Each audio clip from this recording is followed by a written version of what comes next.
Lei de Introdução às Normas do Direito Brasileiro. Salvo disposição contrária, a lei começa a vigorar em todo o país 45 dias depois de oficialmente publicada. Nos estados estrangeiros, a obrigatoriedade da lei brasileira, quando admitida, se inicia 3 meses depois de oficialmente publicada. Se, antes de entrar a lei em vigor, ocorrer nova publicação de seu texto, destinada à correção, o prazo deste artigo e dos parágrafos anteriores começará a correr da nova publicação. As correções a texto de lei já em vigor consideram-se lei nova. Não se destinando à vigência temporária, a lei terá vigor até que outra a modifique ou revogue. A lei posterior revoga a anterior quando expressamente o declare, quando seja com ela incompatível ou quando regule inteiramente a matéria de que tratava a lei anterior. A nova lei, que estabeleça disposições gerais ou especiais a par das já existentes, não revoga nem modifica a lei anterior. Salvo disposição em contrário, a lei revogada não se restaura por ter a lei revogadora perdido a vigência. Ninguém se escusa de cumprir a lei, alegando que não a conhece.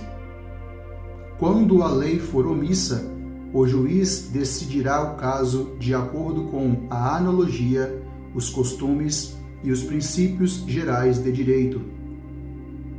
Na aplicação da lei, o juiz atenderá aos fins sociais a que ela se dirige e às exigências do bem comum.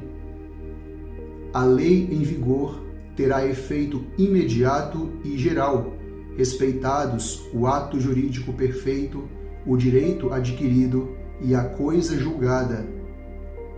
Reputa-se ato jurídico perfeito o já consumado segundo a lei vigente ao tempo em que se efetuou. Consideram-se adquiridos, assim, os direitos que o seu titular ou alguém por ele possa exercer, como aqueles cujo começo do exercício tenha termo prefixo ou condição pré-estabelecida inalterável, a arbítrio de outrem. Chama-se coisa julgada ou caso julgado a decisão judicial de que já não caiba recurso. A lei do país em que domiciliada a pessoa determina as regras sobre o começo e o fim da personalidade, o nome, a capacidade e os direitos de família. Realizando-se o casamento no Brasil, será aplicada a lei brasileira quanto aos impedimentos dirimentes e às formalidades da celebração. O casamento de estrangeiros poderá celebrar-se perante autoridades diplomáticas ou consulares do país de ambos os nubentes. Tendo os nubentes domicílio diverso, regerá os casos de invalidade do matrimônio a lei do primeiro domicílio conjugal. O regime de bens, legal ou convencional, obedece à lei do país em que tiverem os nubentes domicílio e, se este for diverso, a do primeiro domicílio conjugal. O estrangeiro casado que se naturalizar brasileiro pode, mediante expressa anuência de seu cônjuge, requerer ao juiz, no ato de entrega do decreto de naturalização, se apostile ao mesmo a adoção do regime de comunhão parcial de bens, respeitados os direitos de terceiros e dada esta adoção ao competente registro. O divórcio realizado no estrangeiro, se um ou ambos os cônjuges forem brasileiros, só será reconhecido no Brasil depois de 1 ano da data da sentença, salvo se houver sido antecedida de separação judicial por igual prazo, caso em que a homologação produzirá efeito imediato, obedecidas as condições estabelecidas para a eficácia das sentenças estrangeiras no país. O Superior Tribunal de Justiça, na forma de seu regimento interno, poderá reexaminar, a requerimento do interessado, decisões já proferidas em pedidos de homologação de sentenças estrangeiras de divórcio de brasileiros, a fim de que passem a produzir todos os efeitos legais. Salvo o caso de abandono, o domicílio do chefe da família estende-se ao outro cônjuge e aos filhos não emancipados, e o do tutor ou curador aos incapazes sob sua guarda. Quando a pessoa não tiver domicílio, considerar-se-á domiciliada no lugar de sua residência ou naquele em que se encontre. Para qualificar os bens e regular as relações a eles concernentes, aplicar-se-á a lei do país em que estiverem situados. Aplicar-se-á a lei do país em que for domiciliado o proprietário, quanto aos bens móveis que ele trouxer ou se destinarem a transporte para outros lugares. O penhor regula-se pela lei do domicílio que tiver a pessoa, em cuja posse se encontre a coisa apenhada. Para qualificar e reger as obrigações, aplicar-se-á a lei do país em que se constituírem, destinando-se a obrigação a ser executada no Brasil e dependendo de forma essencial, será esta observada, admitidas as peculiaridades da lei estrangeira quanto aos requisitos extrínsecos do ato. A obrigação resultante do contrato reputa-se constituída no lugar em que residir o proponente. A sucessão por morte ou por ausência obedece à lei do país em que o domiciliado, o defunto ou o desaparecido, qualquer que seja a natureza e a situação dos bens. A sucessão de bens de estrangeiros situados no país será regulada pela lei brasileira em benefício do cônjuge ou dos filhos brasileiros, ou de quem os represente, sempre que não lhe seja mais favorável a lei pessoal do decujus. A lei do domicílio do herdeiro ou legatário regula a capacidade para suceder. As organizações destinadas a fins de interesse coletivo, como as sociedades e as fundações, obedecem à lei do Estado em que se constituírem. Não poderão, entretanto, ter no Brasil filiais, agências ou estabelecimentos antes de serem os atos constitutivos aprovados pelo governo brasileiro, ficando sujeitas à lei brasileira. Os governos estrangeiros, bem como as organizações de qualquer natureza que eles tenham constituído, dirijam ou hajam investido de funções públicas, não poderão adquirir no Brasil bens imóveis ou suscetíveis de desapropriação.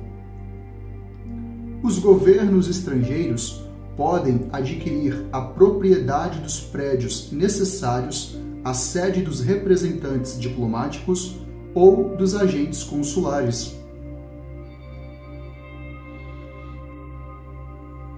É competente a autoridade judiciária brasileira quando for o réu domiciliado no Brasil ou aqui tiver de ser cumprida a obrigação.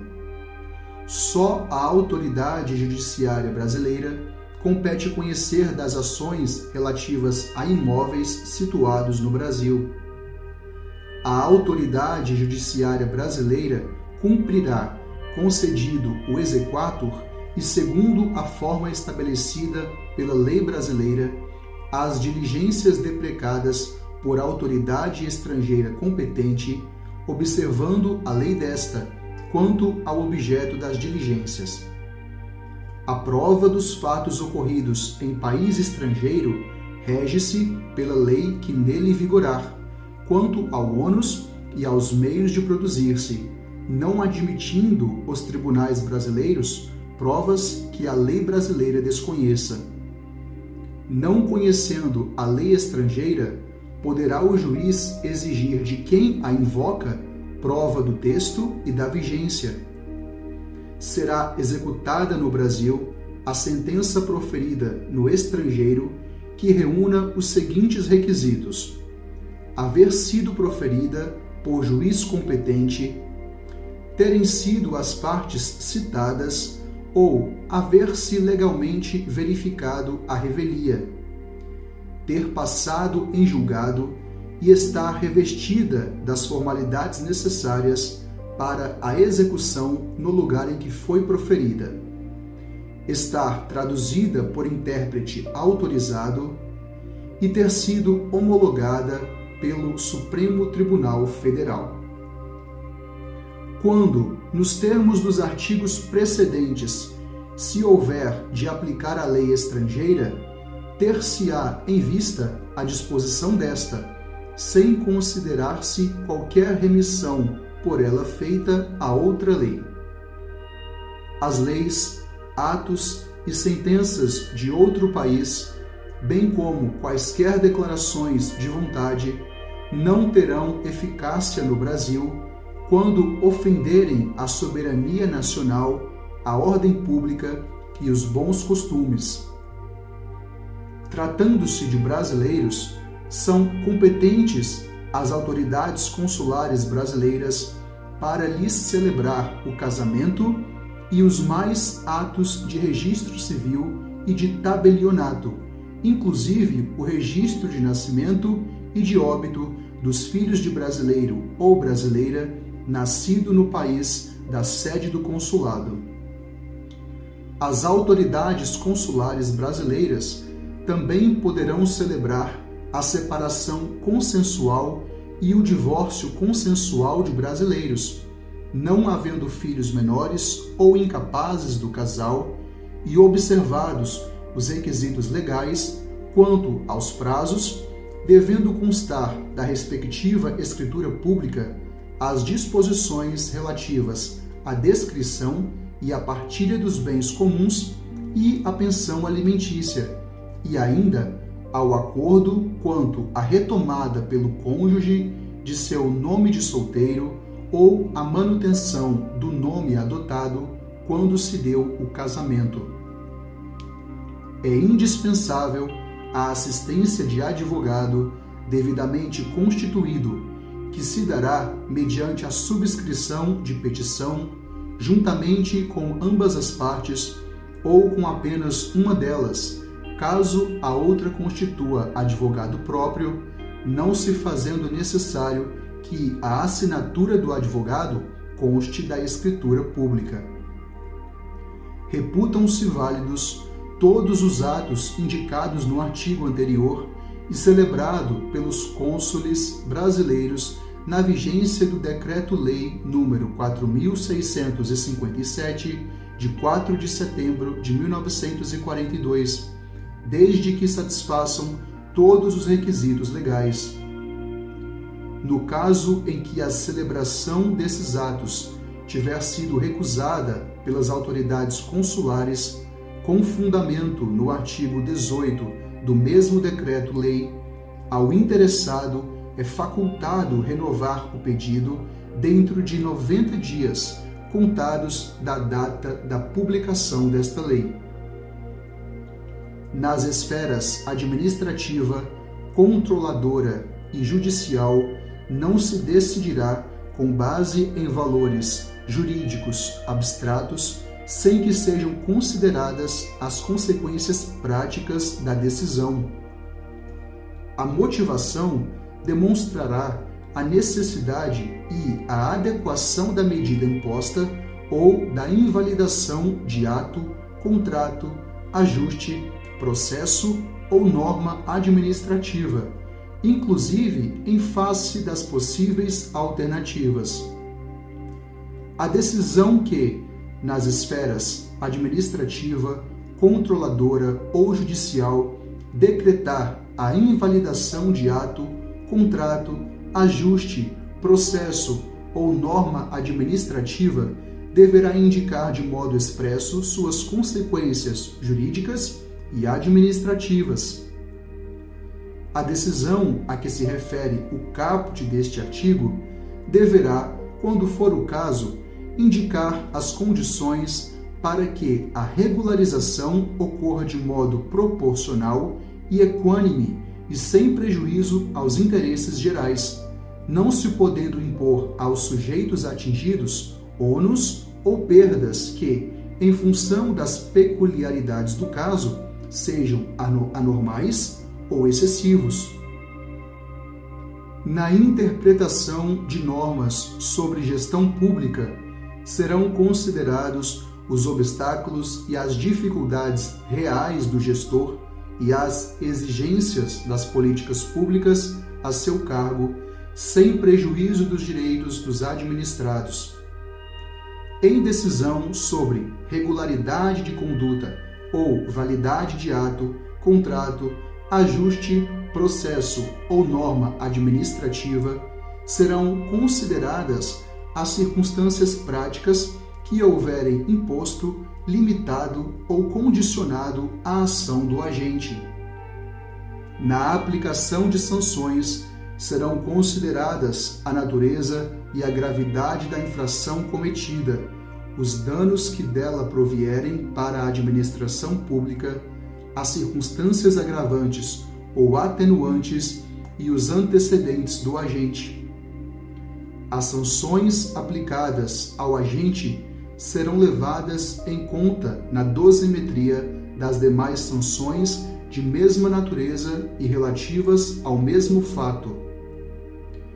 A decisão administrativa, controladora ou judicial que estabelecer interpretação ou orientação nova sobre norma de conteúdo indeterminado, impondo novo dever ou novo condicionamento de direito, deverá prever regime de transição quando indispensável para que o novo dever ou condicionamento de direito seja cumprido de modo proporcional, equânime e eficiente, sem prejuízo aos interesses gerais.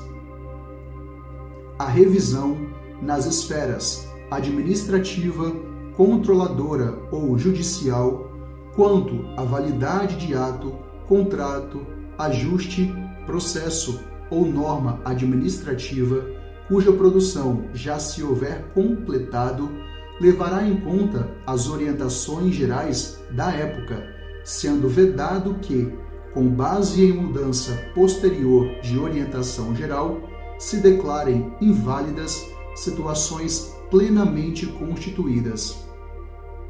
Consideram-se orientações gerais as interpretações e especificações contidas em atos públicos de caráter geral ou em jurisprudência judicial ou administrativa majoritária, e ainda as adotadas por prática administrativa reiterada e de amplo conhecimento público.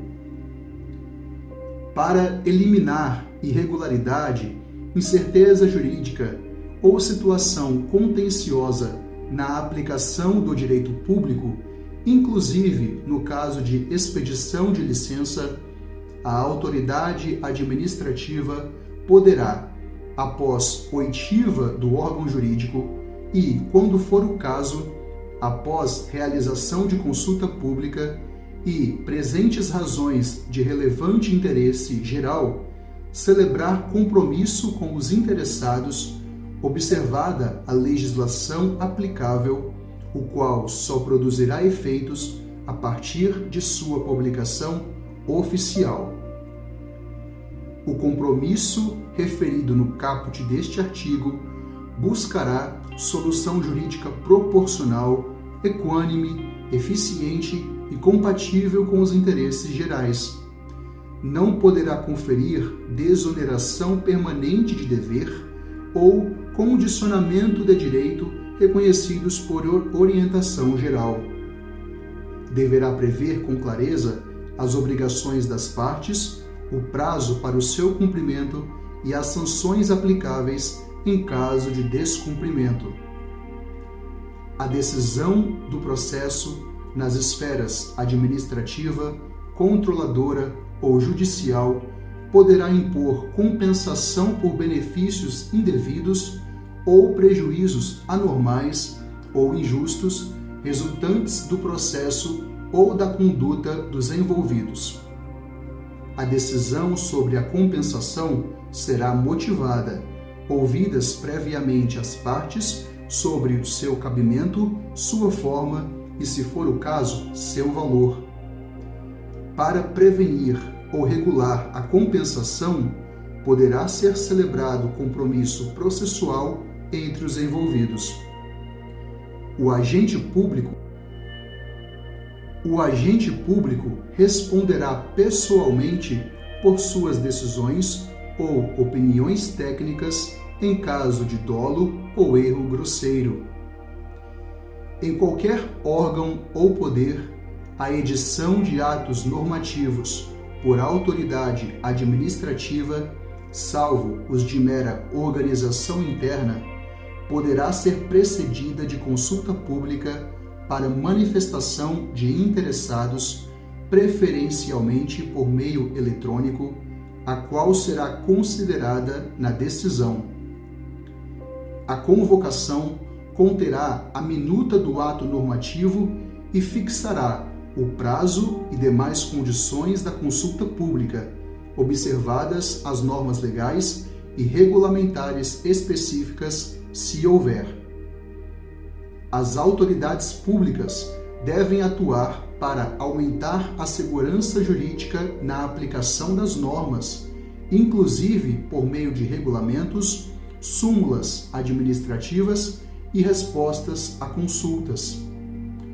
Os instrumentos previstos no caput deste artigo terão caráter vinculante em relação ao órgão ou entidade a que se destinam até ulterior revisão.